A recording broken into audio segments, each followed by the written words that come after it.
Bonjour, la parole de Dieu déclare que tu es, je suis, nous sommes le temple du Saint-Esprit. Mais avant que nous puissions être le temple du Saint-Esprit, il y a eu différents temples et il y a eu différents endroits d'adoration. Le Seigneur nous a établis comme des temples et il veut remplir ces temples, il veut remplir ta vie du Saint-Esprit, afin que tu sois réellement un temple pour lui, un temple d'adoration. Alors on va voir ensemble le parcours de ces lieux d'adoration depuis le Jardin d'Éden jusqu'à aujourd'hui et à ce qui va être la Nouvelle Jérusalem où là il n'y aura plus de temple, Dieu remplira tout en tous et je crois que tu seras fortifié alors que tu m'écoutes aujourd'hui, que la présence du Saint-Esprit descende sur toi, te remplisse et te fasse réaliser combien ta vie, ton corps, ton âme et ton esprit sont importants pour Dieu. Il y a 10 jours, vous vous souvenez, donc pas la semaine dernière, mais celle d'avant, nous avons partagé ensemble une émission, un message où je vous ai encouragé à prier pour vos proches et je vous avais dit de prendre un carnet à la maison.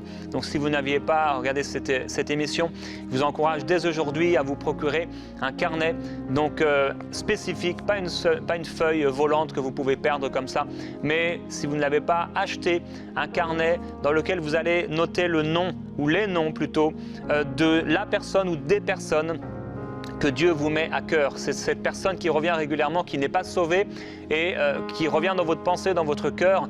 Vous sentez un fardeau pour prier pour cette personne et si vous ne faites pas attention, cette personne ne sera pas sauvée parce qu'en réalité, vous avez délaissé le fardeau, vous n'avez pas fait attention et cette chose était importante. Et vous savez, dans la vie, on a des factures et à chaque fois qu'on achète quelque chose, on nous fait une facture. En tout cas, acheter les choses avec facture, frères et sœurs, c'est important d'être intègre. Et quand il y a une facture, eh bien, on fait cette facture parce que derrière, c'est l'argent et en tant qu'être humain, eh bien, on trouve que c'est important de facturer, de noter, de chiffrer tout ce qu'on dépense et tout ce qu'on achète.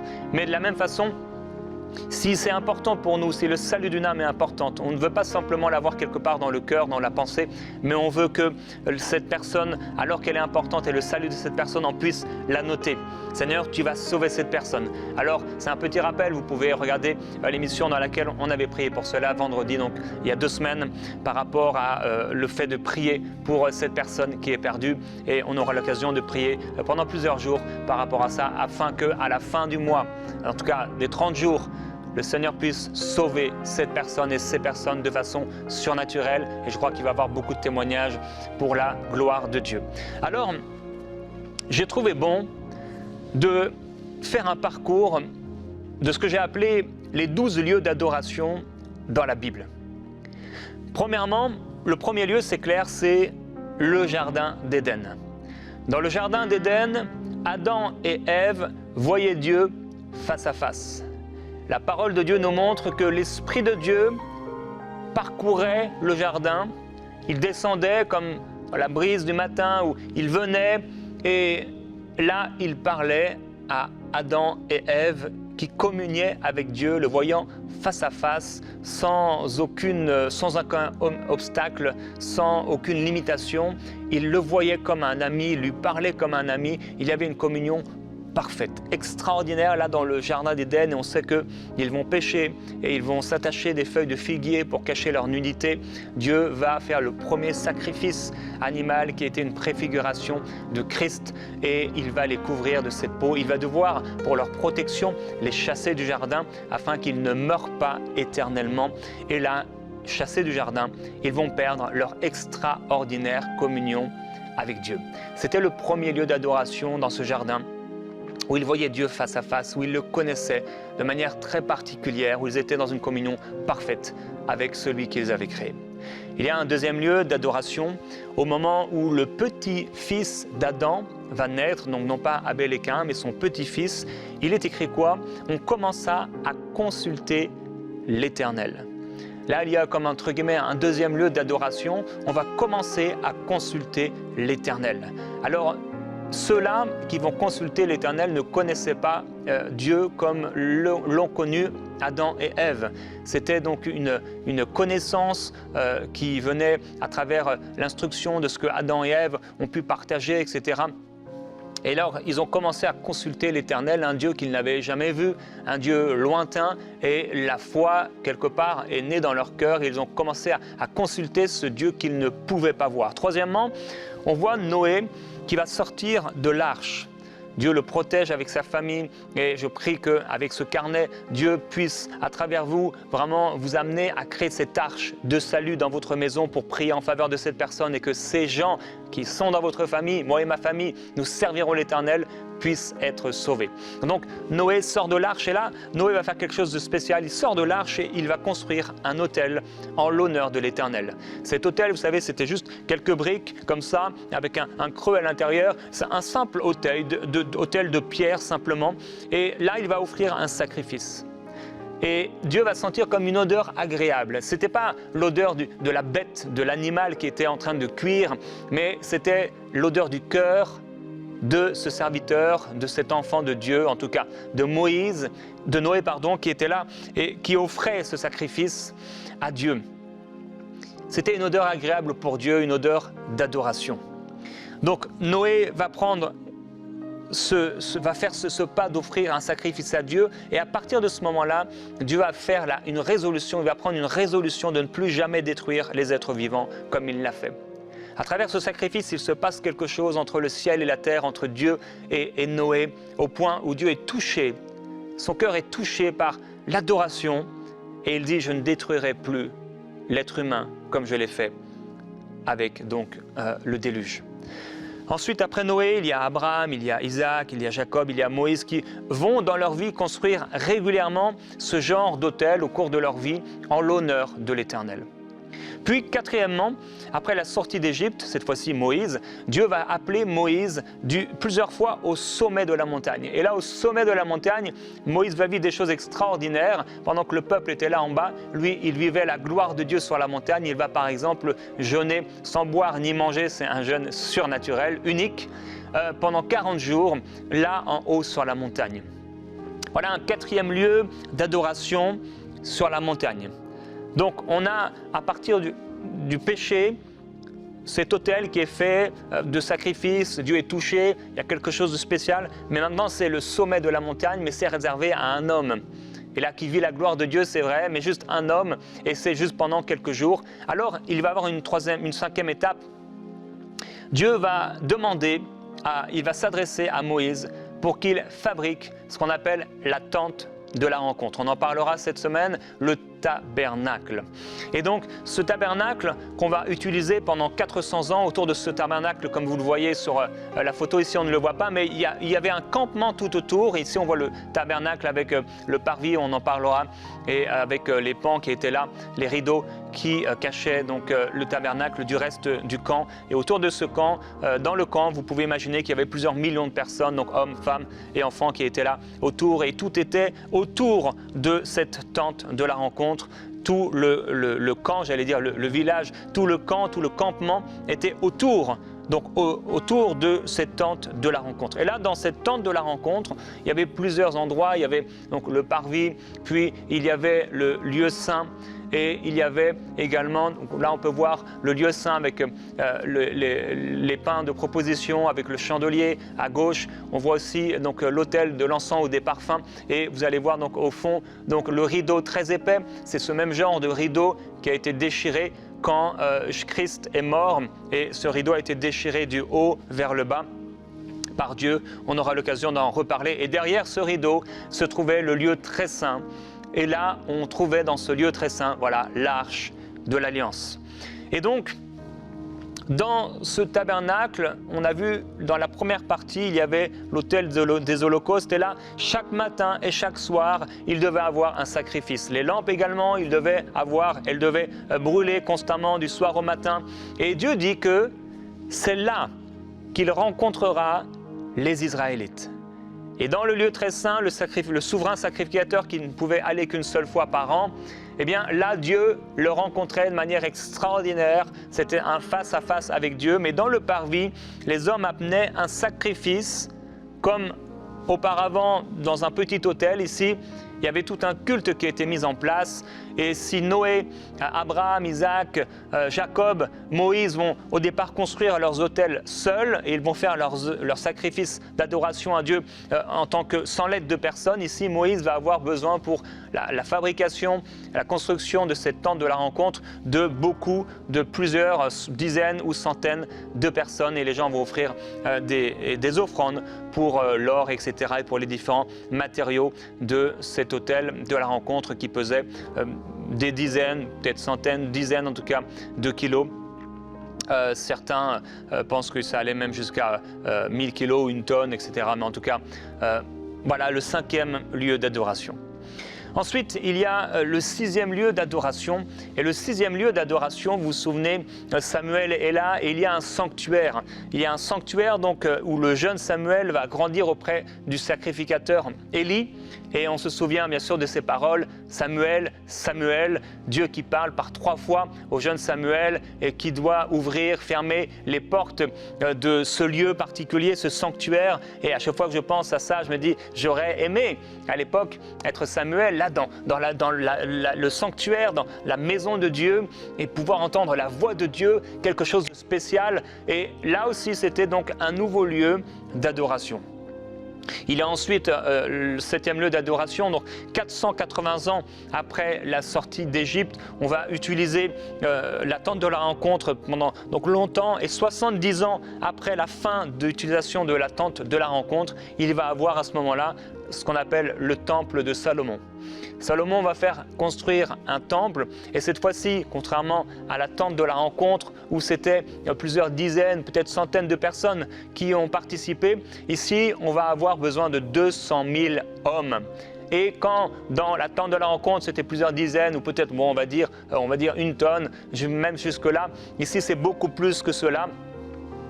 Puisque ça va être 640 tonnes d'or qui vont être utilisées pour construire le temple de Salomon. Et il va tout couvrir d'or pur et la maison tout entière, l'autel, etc. Et il est écrit à la fin, vous vous souvenez, que la nuée de l'Éternel, la nuée va remplir la maison de l'Éternel au point où les sacrificateurs ne purent pas y rester tellement la gloire de Dieu était là, la nuée était là et la gloire de Dieu remplissait la maison de l'Éternel. Et vous allez voir là où je veux en venir. Et le 8e lieu d'adoration, après le temple de Salomon, pendant un temps à l'époque de Zorobabel, il va avoir le second temple de Jérusalem. Et dans le second temple de Jérusalem, qui va être reconstruit donc sur l'ordre de Dieu, il va être reconstruit sur les fondations du premier temple et il va respecter un peu donc le même culte qu'on retrouvait au tabernacle. 9e, et là on retrouve maintenant le temple d'Hérode. À l'époque du Seigneur Jésus et des disciples, on retrouve le temple d'Hérode, qui était en fait une extension du second temple.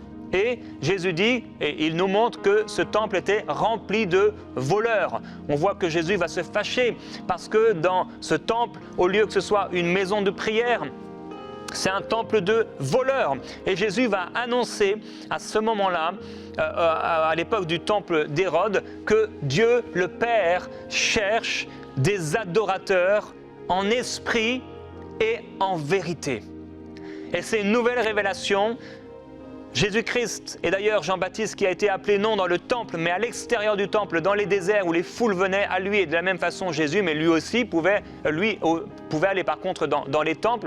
Mais Jésus est en train de dire quelque part, mais il y a un nouveau temple, il y a une nouvelle façon d'adorer, et Dieu cherche non pas un temple fait avec des mains d'hommes, ce n'est pas l'or que Dieu cherche, mais c'est les cœurs. Dieu cherche des adorateurs. Dieu cherche des adorateurs qu'il adore en esprit et en vérité. Le Seigneur sait bien il sait depuis bien longtemps que là, dans les différents temples, il y a des voleurs. Il y a une religion qui s'est installée. Les hommes ont pris le dessus sur Dieu. Dieu est tellement invisible, il est tellement caché parce que les hommes ont pris la place de Dieu. Et l'adoration à Dieu est devenue finalement une espèce d'idolâtrie humaine où les uns les autres font leurs choses, etc. Ils rajoutent Dieu là-dedans, mais ce n'est plus une maison de prière.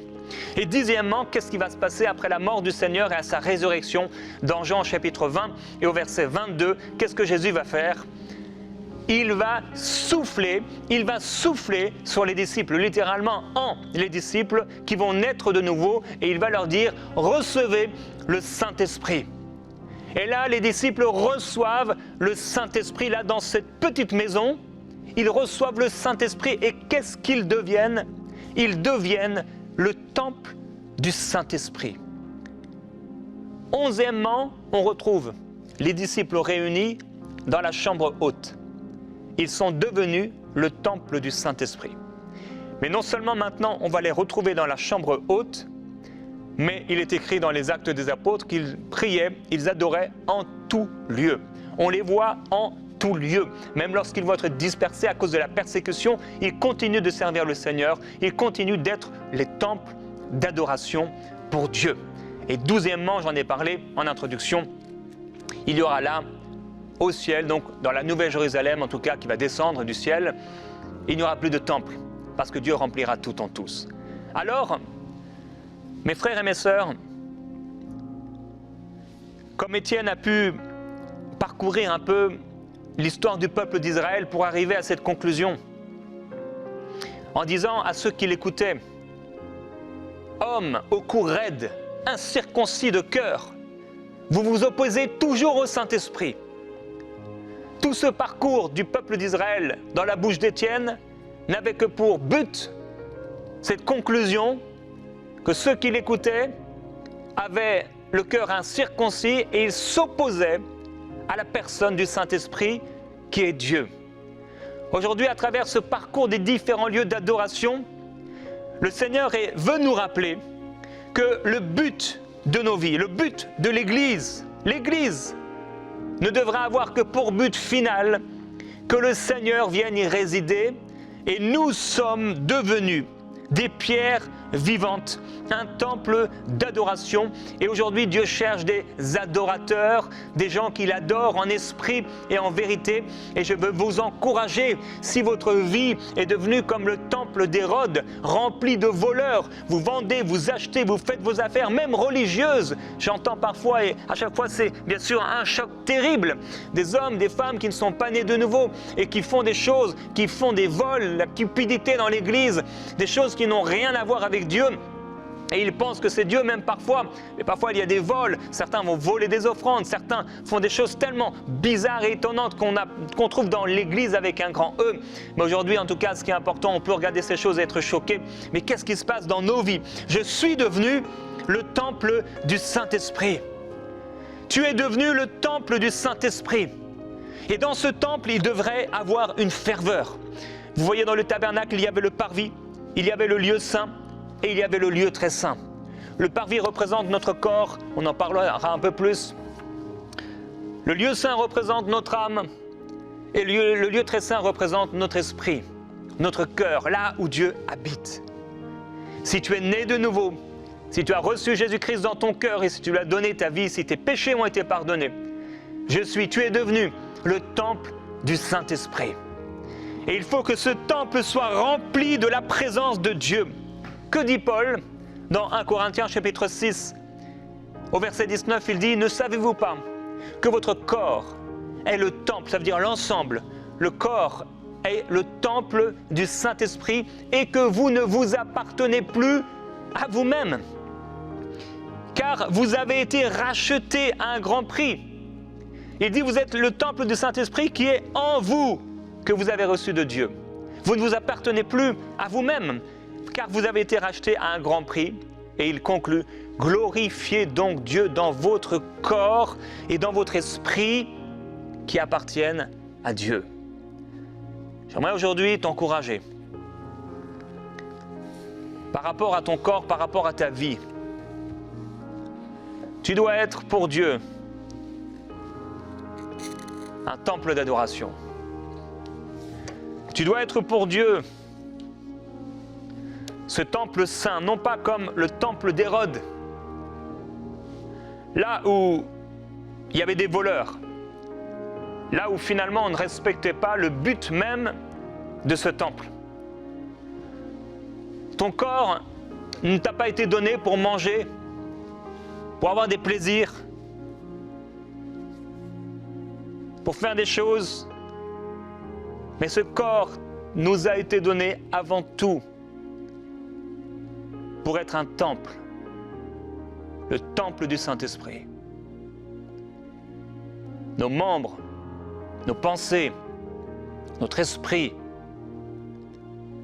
notre corps en entier doit servir à la gloire de Dieu. Alors j'aimerais que tu puisses déclarer avec moi aujourd'hui. Tu peux déclarer après moi, Dieu, je te demande pardon parce que il y a certainement dans ma vie des choses qui te déplaisent. Et s'il y a dans ma vie des choses qui ont pris ta place, s'il y a dans mon corps, dans mes pensées, dans ma vie, des voleurs, si le temple du Saint-Esprit que je suis est devenu une caverne de voleurs, si des choses dans ma vie ont pris ta place et la place de l'adoration, je te demande pardon. Et je déclare aujourd'hui que je suis le temple du Saint-Esprit. Je déclare que je suis rempli par l'Esprit de Dieu.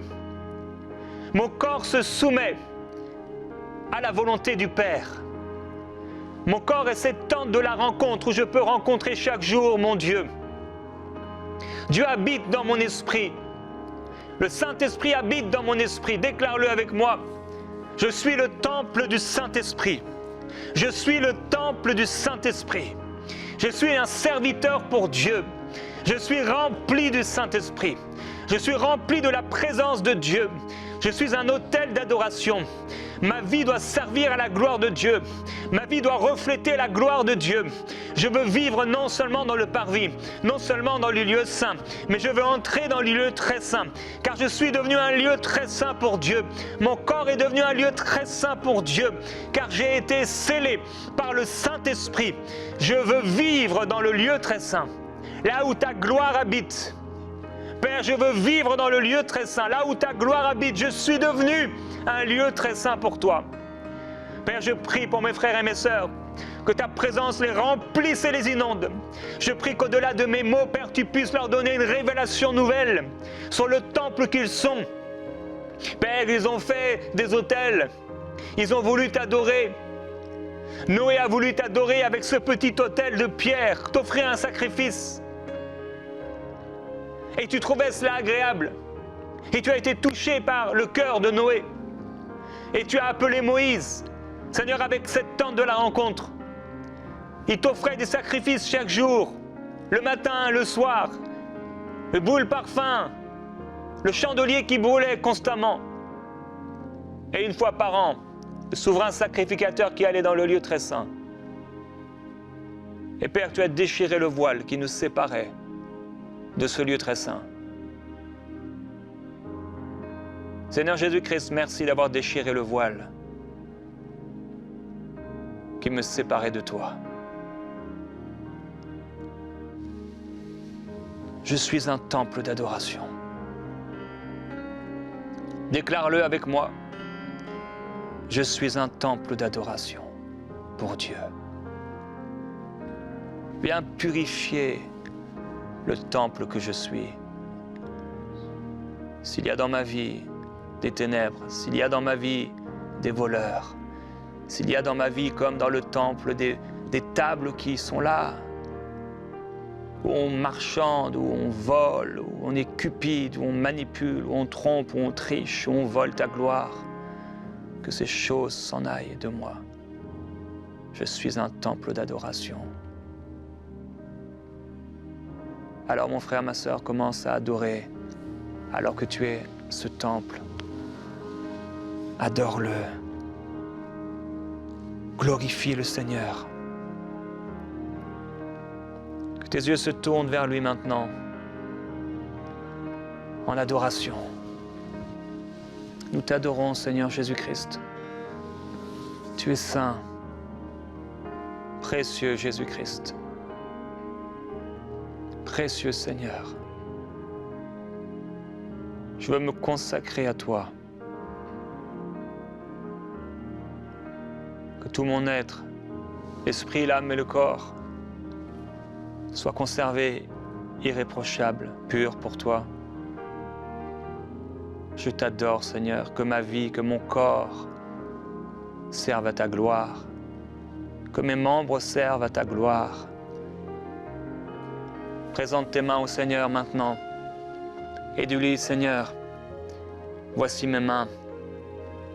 Que mes mains puissent te servir, que mes mains puissent te célébrer, que mes mains puissent servir à ta gloire,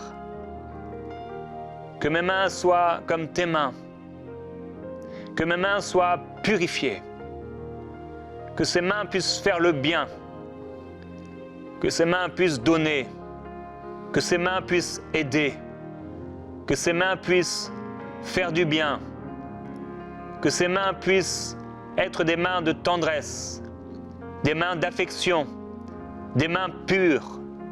Qu'il en soit ainsi, Père, que mon corps, que ma vie, que mon âme servent à ta gloire, que mes pensées servent à ta gloire, que mes pensées soient le reflet de tes pensées. Je veux penser comme tu penses par rapport à mon travail, par rapport à ma vie, par rapport à ma famille, par rapport à tout ce que tu m'as donné, par rapport à tout ce que je dois faire, par rapport à tout ce que je vois, que mes yeux puissent servir à ta gloire, que mes yeux se détournent du mal et que mes yeux puissent se tourner vers toi, vers ce qui est juste, vers ce qui est pur. Au nom du Seigneur Jésus-Christ, que le Seigneur puisse vous toucher là où vous vous trouvez. Que vous soyez aujourd'hui dans un petit village, que vous soyez aujourd'hui en plein cœur de Paris, à Kinshasa, Douala, que vous soyez quelque part dans une capitale, une grande ville, ou un petit village, une rue perdue, que votre corps puisse servir à Dieu et être un temple d'adoration. Alors que plusieurs, vous avez votre carnet avec vous, j'aimerais que vous puissiez maintenant prier pour ces personnes que vous avez notées. Père, nous prions maintenant et nous réclamons le salut pour ces personnes perdues. Père, nous prions pour elles. Viens les sauver. Viens te révéler à elles. Alors, Père, qu'elles sont encore dans les ténèbres, alors que leur vie est encore semblable à cette caverne de voleurs, alors que leur corps devrait servir à ta gloire. Tu les appelles à être un temple d'adoration. Et aujourd'hui, Seigneur, ils ne te servent pas, ils sont remplis dans les ténèbres, ils sont enténébrés. Mais nous prions, Père, que ta gloire, Seigneur, jaillisse, que le chandelier puisse les éclairer et qu'ils puissent manger le pain de vie. Nous prions, Père Céleste, pour que tu ouvres leurs yeux et qu'ils soient sauvés. Viens la sauver, viens le sauver. Ouvre ses yeux, je t'en prie, Père Céleste, et qu'elle puisse devenir un autel d'adoration. Qu'elle puisse devenir, Seigneur, un temple pour toi. Comme tu l'as fait avec les disciples Jésus, viens souffler en eux ton esprit. Viens souffler en eux ta vie et qu'ils soient sauvés. Qu'ils soient remplis du Saint-Esprit et qu'ils deviennent un temple saint pour toi. Au nom de Jésus-Christ, appelle-les maintenant par leur nom. Devant le Seigneur, déclare, Seigneur, cette personne est sauvée. Nomme-la par son nom et présente-la au Seigneur maintenant. Merci pour son salut. Merci pour le salut de cette personne. Qu'elle soit sauvée au nom de Jésus. On se retrouve demain, on continuera à parler du tabernacle, la présence de Dieu.